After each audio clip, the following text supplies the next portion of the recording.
देखें, इसमें एक चीज़ याद रखनी है जो वेरी वेरी इंपॉर्टेंट है, उसका नाम है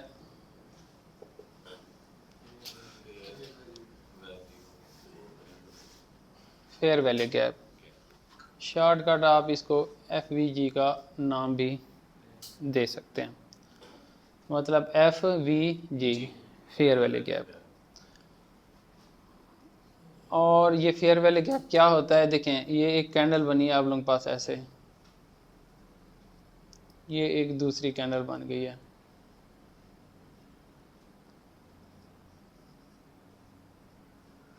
ये तीसरी कैंडल बन गई है। इसमें ना ये जो फर्स्ट कैंडल का हाई है ये वाला, और इधर थर्ड कैंडल का ये जो लो है, इनकी ओवरलैपिंग नहीं होनी चाहिए। ओवरलैपिंग समझते हैं? ओवरलैपिंग का मतलब ये है कि कहीं इनका कॉमन पोर्शन ना बन जाए।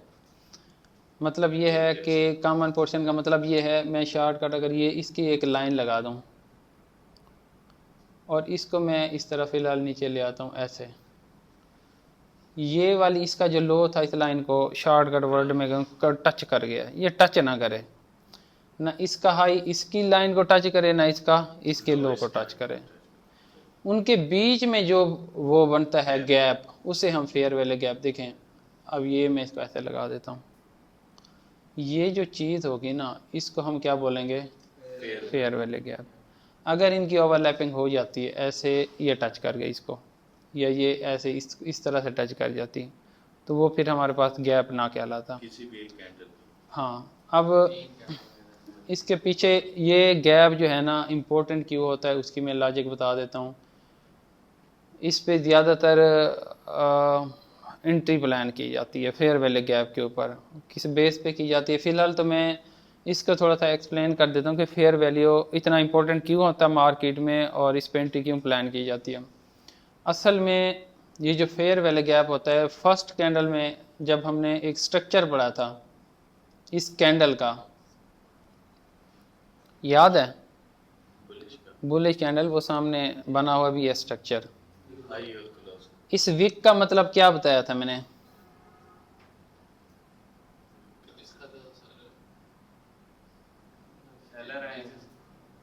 ये विक यहाँ पे क्यों बनती है, ये बॉडी यहाँ पे क्यों बनती है, ये वाली ऊपर जो है ना,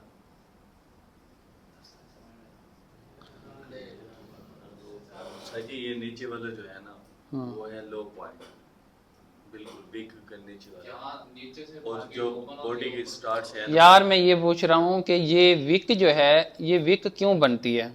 सर जब ये मार्केट ओपन हुई है ना, तो नीचे आएगी, तो नीचे आई है, सेलर्स लेके गए हैं, फिर बायर आए हैं, उनकी वजह से ये अप करेगी। देखें हमारे पास अगर ये एक बुलिश कैंडल है, ठीक हो गया, अगर ये बुलिश कैंडल है तो हमारे पास ये कहाँ से ओपन होती है, इस प्राइस से ओपन हो जाती है। ओपन हो के मार्केट पहले क्या हुई है, ड्रॉप हुई है। जब ड्रॉप होती है तो वहां पे कौन सी कैंडल फॉर्म होती हैं, ये रेड कैंडल फॉर्म होती हैं। यहाँ से प्राइस फिर अप साइड पे चली गई, ठीक है ना, ये अप साइड पे चली गई। और ये जो कैंडल होगी ये कौन सी होगी, मतलब जितने यहाँ पे सेलर आए उतने ही क्या आ गए, बायर आ गए। अब इस स्टेप से आगे यहाँ पे नेक्स्ट, यहाँ पे नेक्स्ट सब सारी की सारी क्या बनी है, ये एक ग्रीन कैंडल बन गई है, ठीक हो गया। यहाँ इस जगह पे रेड और ये ग्रीन दोनों क्या हो गए, इक्वल, मतलब सेलर और बायर दोनों इक्वल हो गए। मैंने बोला था कि जब सेलर और बायर इक्वल होते हैं वहाँ हमारे पास इस तरह से ना एक विक फॉर्म होती है, मतलब यहाँ डिसीजन नहीं हो पाता कि यहाँ पे स्ट्रॉन्ग कौन है, सेलर हैं या बायर हैं। अग्रेसिव कहाँ होती है मार्केट, जहाँ अग्रेसिव होती है वहाँ पे बॉडी जो बनी है हमारे पास वो बुलिश बॉडी बनी है, मतलब ग्रीन बॉडी बन गई है। तो ये हमारे पास एक ग्रीन बॉडी बन गई है। इसका मतलब यह है, इस ग्रीन बॉडी का मतलब यह है कि यहाँ बायर आ गए। अच्छा, अब नेक्स्ट मार्केट ये जो विक बनाती है इसमें भी ऐसे ही होता है, पहले यहाँ बायर आते हैं, बायर उसके बाद मार्केट जब आके क्लोज करती है तो इस कैंडल में सेलर आ जाते हैं, मतलब ये रेड बन जाती है और ये ग्रीन बन जाती है। और यहाँ पे आके मार्केट हो जाती है क्लोज। क्लोज। अब इस बॉडी का मतलब क्या है कि इस बॉडी में बायर इन्वॉल्व हुए हैं। जब भी हमने अपनी एंट्री प्लान करनी है ना, या तो ग्रीन की बॉडी से करेंगे, क्या हुआ,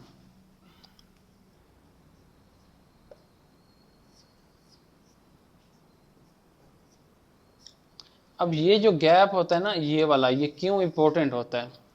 अब मार्केट ऐसे गई है ना, ये देखें ये यहाँ तक पहुंची है, फिर ये यहाँ तक आई है और फिर अप साइड पे चली गई है ऐसे यहाँ तक, और ये मतलब अप साइड पे जाते हुए क्या किया मार्केट ने, यहाँ से ऐसे लो लगा के ऐसे गई है। मतलब ये स्ट्रक्चर कुछ इस तरह से बना हुआ है, ऐसे कैंडल का स्ट्रक्चर बनता है। अगर तो ये जो लो मार्केट ने रिट्रेसमेंट लगाई है ये यहाँ तक आ जाती इस तरह से, तो फिर इसमें कोई भी गैप ना होता। अब मैं ना इसकी एक लॉजिक बता दूं आप लोगों को, शायद कभी ज़िंदगी में कहीं से आप लोगों को सुनने का ना मौका मिले। ये लॉजिक और इसमें जो ये गैप बनता है वो कैसे बनता है।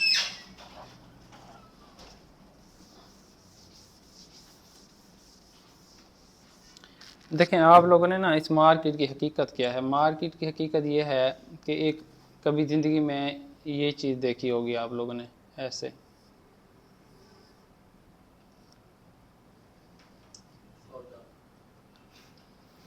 क्या है ये लो तोलने वाला वेट बैलेंस, ठीक है ना, तराजू। तराजू हम इसको जो है ना उर्दू ज़बान में कह सकते हैं। आप लोगों की मार्केट ना समझें एक तराजू है, इसके अलावा कुछ नहीं है। ये तराजू कैसे है, अब मैं कहता हूँ कि इसमें जो वेट है ना वो है 10 kg का वेट।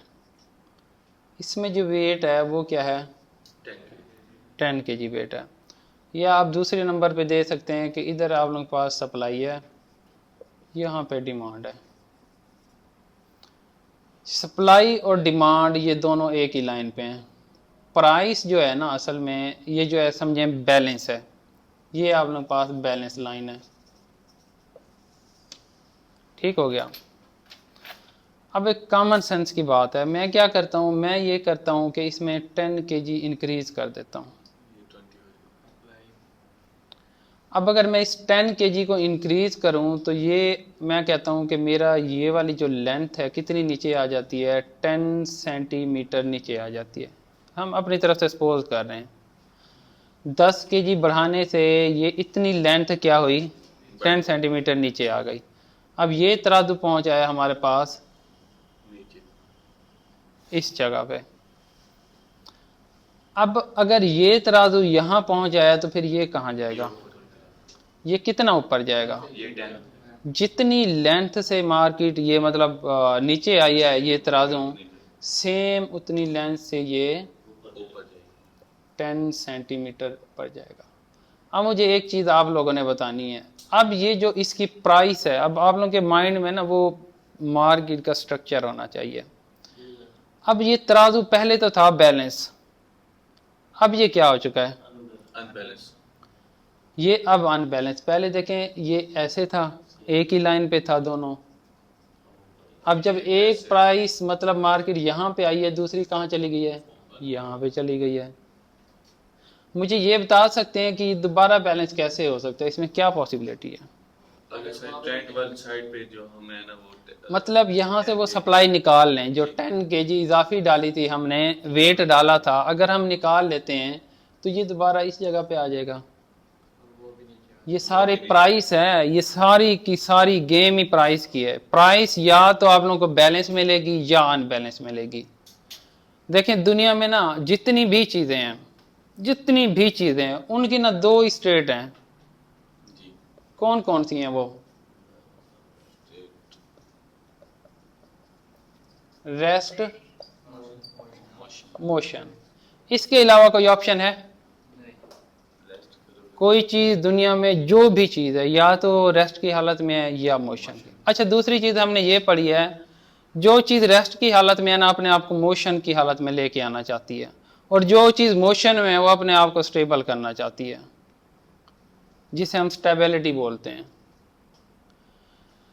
अब ये मार्केट हमारे साथ वही खेल खेल रही है, प्राइस या तो बैलेंस होंगी या अनबैलेंस होगी। अगर तो है बैलेंस तो अपने आप को अनबैलेंस करती हैं, अगर अनबैलेंस है तो फिर प्राइस अपने आप को बैलेंस करती है। अब इसमें सारी गेम वही चल रही है इस प्राइस, इस मार्केट के अंदर। अब यहाँ पे क्या हो चुका है हमारा स्ट्रक्चर, यहाँ पे अनबैलेंस हो चुका है। अब ये बैलेंस कब हो सकता है, अगर प्राइस यहाँ चली जाती है अपने मिड तक, वो जो उसका मिड पॉइंट था, जो बैलेंस लाइन थी ना वो उसका मिड था, अगर ये मिड पे आ गई है तो यहाँ पे प्राइस आके बैलेंस हो जाती है। अब यहाँ फिर डिसाइड करेगी मार्केट जब बैलेंस हो गई है कि इसने क्या करना है, अपने आप को अनबैलेंस किस शक्ल में जाना है, यहाँ से अप साइड पे जाना है या डाउन साइड पे। अब ये डिसीजन पॉइंट होता है मार्केट का, इस प्राइस पे आके मिड प्राइस पे मार्केट डिसाइड करती है अप साइड पे जाएगी या डाउन साइड पे जाएगी। अगर तो अप साइड पे जाना चाह रही है तो टारगेट क्या होगा इसका, ये होगा, क्योंकि जितनी लेंथ ये इधर गिरी है ना इतनी ही लेंथ पे वहां जाएगी, तो यहाँ पे एक स्ट्रक्चर कंप्लीट होगा। इस प्राइस पे आके इसका क्या हो जाएगा, स्ट्रक्चर कंप्लीट होगा। अच्छा, फिर क्या करती है मार्केट, यहां से जितनी ये मार्केट में ये सप्लाई आ जाती है, यही सेम सप्लाई हमें इसके अपोजिट यहाँ बुलिश साइड पे देती है। ये इस तरह से ना, ये कुछ इस तरह से पैटर्न बन जाता है, ये ऐसे, ये देखें ये ऐसे पैटर्न फॉर्म होता है।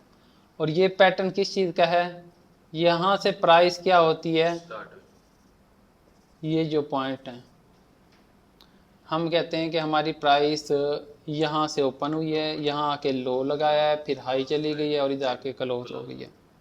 यही कैंडल का स्ट्रक्चर था, और बीच में ये एक क्या बन जाती है, इसकी बॉडी बन जाती है। ये थोड़ी सी इसमें है डीप कहानी है, लेकिन असल कहानी जो इस मार्केट की खड़ी है ना वो इसी चीज़ पे खड़ी है। यहाँ ये जो गैप क्रिएट होता है ना असल में वो यहाँ पे इन कैंडल्स के साथ मिलके बनता है। यहाँ तक और यहाँ तक वो प्राइस जो होती है ना बैलेंस हो चुकी होती हैं, यहाँ से उस मार्केट डिसाइड करती है, फिर अप साइड पे यहाँ से निकल जाती है। अभी फ़िलहाल आप लोग उसको सीधा सीधा FVG याद रखें, फिर ये जो बैलेंस और प्राइस का अनबैलेंस होना है ये दोबारा भी मैं रिवाइज करा दूंगा, लेकिन ये चीज़ इस FVG के साथ रिलेट है। प्राइस या तो बैलेंस है या आप लोगों के पास अनबैलेंस होगी, इसी के कंसेप्ट पे हमने इसमें वर्क करना है। अब यहाँ पे मैं आप लोगों को चार्ट के ऊपर सिखा देता हूँ कि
अच्छा ठीक है, यहाँ पे देखें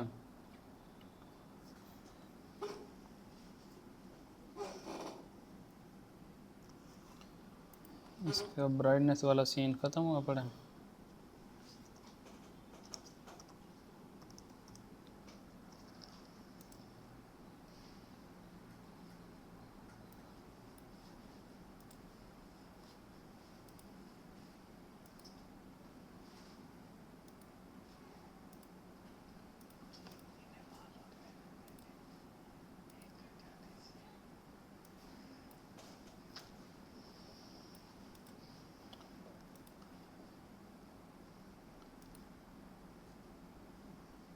जैसे हमने इंगल्फिंग पैटर्न यूज़ करने हैं ना, इसी तरह बार बार ना इन कैंडल्स को, फेयर वैल्यू गैप को, एंट्री लेवल तक, अगर मेरी नज़र में इस मार्केट में कोई चीज़ इंपॉर्टेंट है ना, वो लिक्विडिटी और फेयर वैल्यू गैप्स हैं जिन पे हमें ट्रेड मिलती है। ये देखें इस तरह से, ये मैंने एक 3 कैंडल जो है ना बना दी हैं। ठीक है, अब अगर ऐसा होता, देखें इस कैंडल का जो हाई है वो ये पड़ा है, ठीक है। अब ये वाला इसका हाई, ये जो पड़ा है ये हाई, और ये जो लो पड़ा है, इनकी ओवरलैपिंग ना हो, एक दूसरे को टच ना करें इनकी लाइन। अगर एक लाइन खींचे ना, ये एक दूसरे को टच ना करें। अब ये देखें ये लाइन पड़ी, इसको मैं ऐसे लगा लेता हूँ, तो ये हमारे पास एक गैप निकल के आता है। ये गैप कब नहीं होता, ये अगर प्राइस ऐसे बन जाए, ऐसे हो जाए। अब समझें यहाँ प्राइस वो बैलेंस होके गई है, ऐसे टच करके ना, ये ऐसे इस तरह से, सॉरी यहाँ से ऐसे, और फिर ये ऐसे निकल गई है। अब यहाँ कोई गैप नहीं है। गैप कब बनेगा, जब ये लाइन एक दूसरे को इंटरसेक्ट नहीं करेंगी, इस पे ओवरलैपिंग नहीं करेंगी। और वो कब हो सकता है, उसका केस ये आप लोगों के सामने रख दिया है। ये विक यहाँ पे ना आए ऐसे। अच्छा, सेम बुलिश और बीरिश का सेम। अच्छा ये देखें, अब मैं यहाँ मार्केट में ना कुछ एग्जांपल दे देता हूँ। इस गैप का आप लोगों ने मास्टर बनना है, ठीक है। इन गैप्स का पता होना चाहिए। हमेशा 3 कैंडल्स के दरमियान हम काउंट करते हैं इनको। अब देखें ये है हमारे पास ये रेड कैंडल, ये मैं सिर्फ 3 कैंडल निकाल रहा हूँ इस तरह से। ये इनके दरमियान गैप है या नहीं है। अच्छा पहले तो आप लोग बुलिश साइड का दिखाऊं ना, ये देखो यहाँ से ऐसे देखना सर 3 कैंडल। हाँ 3 कैंडल में देखना है, वो रेड ग्रीन जो मर्जी हो। अब इन 3 कैंडल में गैप अवेलेबल है या नहीं है। ये देखो, अगर इस कैंडल का मैं हाई देखूं तो वो ये पड़ा है। जितना बड़ा गैप होगा उतना ज़्यादा इम्पोर्टेंट होगा। देखें इस कैंडल का लो जो है ना वो ये पड़ा है, और इसमें अब गैप कौन सा बनेगा हमारे पास। असल में इस गैप पे जो होते हैं ना वो कौन होते हैं, अगर बाय का गैप है तो वो बायर होते हैं, प्योर बायर। और प्योर बायर कैसे होते हैं वो भी अभी मैं दोबारा समझा देता हूँ। देखें अब ये गैप निकल के आया, यहाँ पे प्योर बायर कैसे होते हैं, क्योंकि यहाँ पे जब मार्केट जा रही थी ना ऐसे अप साइड पे, और फिर ये डाउन साइड पे आई, इसी तरह फिर अप साइड पे, ये डाउन साइड पे, और फिर अप साइड पे निकल जाती है। जहाँ मार्केट डाउन आती है और फिर अप चली जाती है, वहाँ बायर और सेलर इक्वल हो जाते हैं। अब देखें यहाँ से मार्केट क्या आई है, यहाँ पे डाउन साइड पे आई है, और यहाँ से फिर अप साइड पे चली गई है। जहाँ तक डाउन आती है, देखिए यहाँ मैं आप लोगों को बता देता हूँ कि ये लॉजिक क्लियर हो जाए आप लोगों की।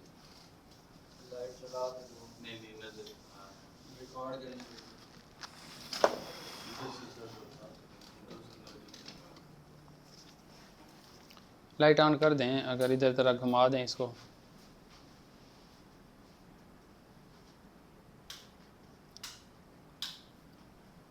ये देखें, ये इस तरह से ना कैंडल्स बनती हुई जा रही हैं, ये ऐसे। हम कोई एक गैप काउंट कर लेते हैं। ये मैं इसकी विक लगा देता हूँ, ये इसकी विक है, और ये इसकी विक है ऐसे। असल में ये गैप इम्पोर्टेंट होता क्यों है, जब मार्केट यहाँ से बैक आई है ऐसे, और यहाँ से फिर अप साइड पे, जब मतलब मार्केट वापस आई है यहाँ से ऐसे, तो इसका मतलब यहाँ तक क्या आए, सेलर हैं। इस जगह से इस जगह तक क्या आए हैं, सेलर हैं। जब यहाँ से ऊपर गई है इसके इक्वल आई है, तो यहाँ तक क्या आए हैं, बायर आए हैं।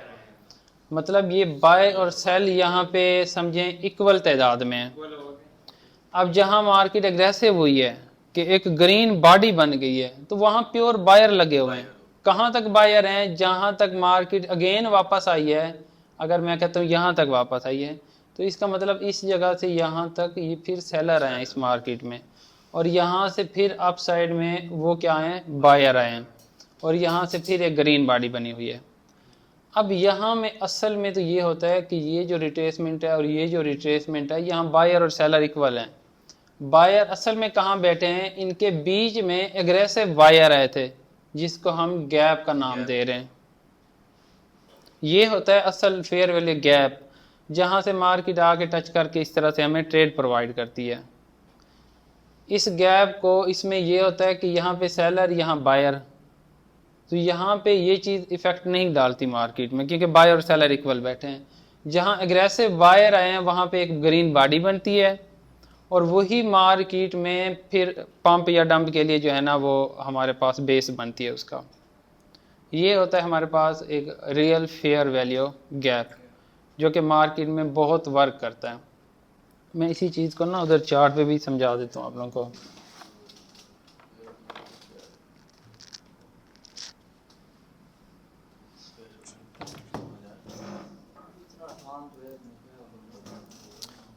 ये देखें, मैं यहाँ पे अपनी लफ्ज़ों में समझा देता हूँ। ये एक ग्रीन कैंडल आ गई,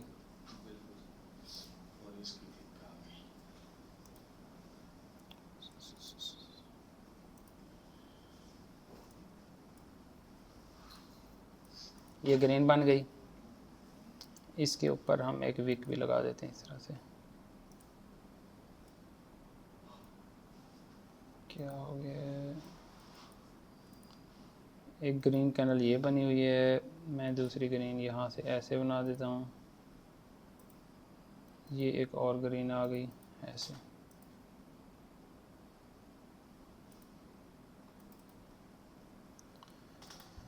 एक मिनट सिर्फ,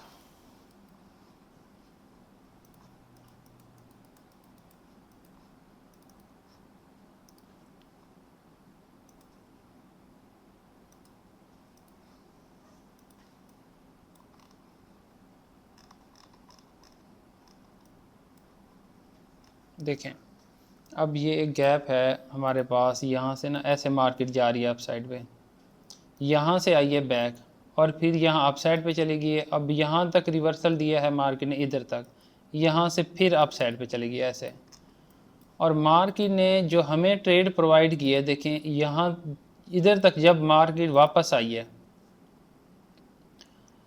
मैं इसको थोड़ा सा वो कर देता हूँ, बस इतना सा जोन बना देता हूँ। अब मार्केट यहाँ ऐसे आई है और यहाँ से फिर कैसे पंप किया है, मतलब जैसे यहाँ इस गैप तक आई है फिर अप साइड पे चली गई है। उसकी क्या वजह थी कि यहाँ पे असल में बायर थे। बायर कैसे थे उसकी मैं वजह बताता हूँ। अब देखें मार्केट में ना यहाँ से इस लेवल से यहाँ तक, यार इसको क्या सीन बन गया,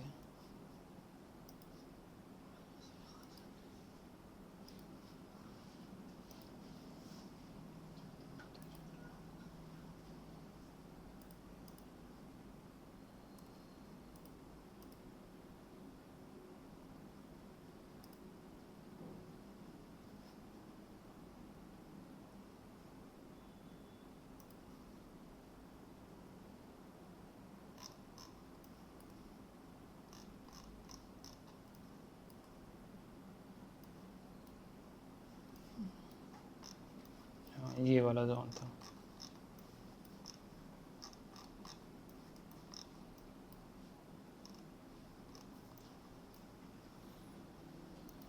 जैसे यहाँ से गई है मार्केट, फिर इधर, फिर मार्केट कहाँ चली गई है अप साइड पे। अब इसी चीज़ का ना मैं यहाँ स्ट्रक्चर बना रहा हूँ कि मार्केट में ये ऐसे एक ग्रीन कैंडल बनी है, ये इस तरह की। फिर अगेन हमारे पास एक इस तरह की ग्रीन बनी है और मार्केट में एक और हमारे पास ऐसे कोई यहाँ पे ये वाली रेड कैंडल बन गई है।